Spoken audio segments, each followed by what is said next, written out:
conflict, here's how you deal with everything from hiring, firing, what reports you have to give to the board, what you're required to go ask board permission for, etc. So this is all laid out in policy. It kind of takes the board out of day-to-day operations and puts us in a situation where we basically govern and have responsibility for fiduciary responsibility. Everybody know what fiduciary responsibility means? The health of the board, the financial health of the school, make sure we maintain the mission, etc.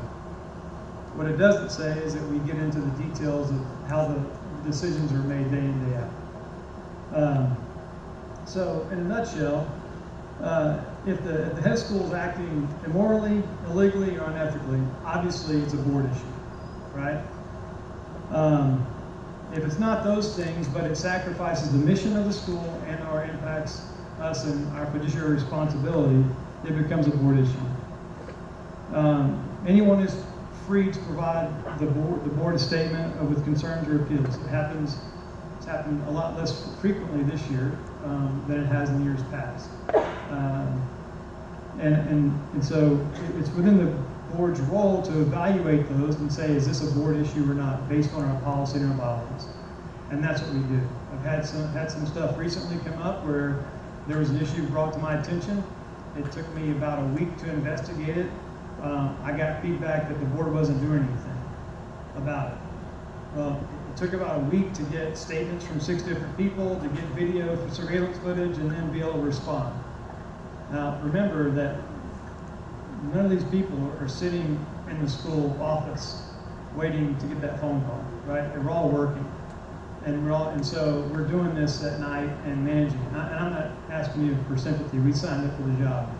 But I'm telling you just the practical way things work. Like if you send an email to the board at nbcatx.com, you may get a response in a day or two. More than likely, if it's not an urgent issue, then I'm going to respond when I have time and I'm not working or whatever else, or trying to have family time or whatever. In this particular case, I did respond and say I'm going to investigate it, but there was still not enough. So I just say that because they do get addressed, they do get talked about, etc. This one worked itself out, and it wasn't an issue. So again, anyone, board at nbctx.com, you can send, or whatever our deal or dot is. But those emails come to me, and we'll forward them out and deal with them. But there's some complaints about the speed at which a board deals with things. When it's not a board item, we push it back down to the appropriate party. Because if not, we've hired someone to do a job, and then we're going to armchair quarterback every decision they make, and we just can't do that. It's not the way we're going to function. So that's how the board is structured. It's a governance board, not an operating board. And that's a big change. And we really, I'll be honest with you, the 2 years previous, a lot of things came to the board that shouldn't have been at the board level.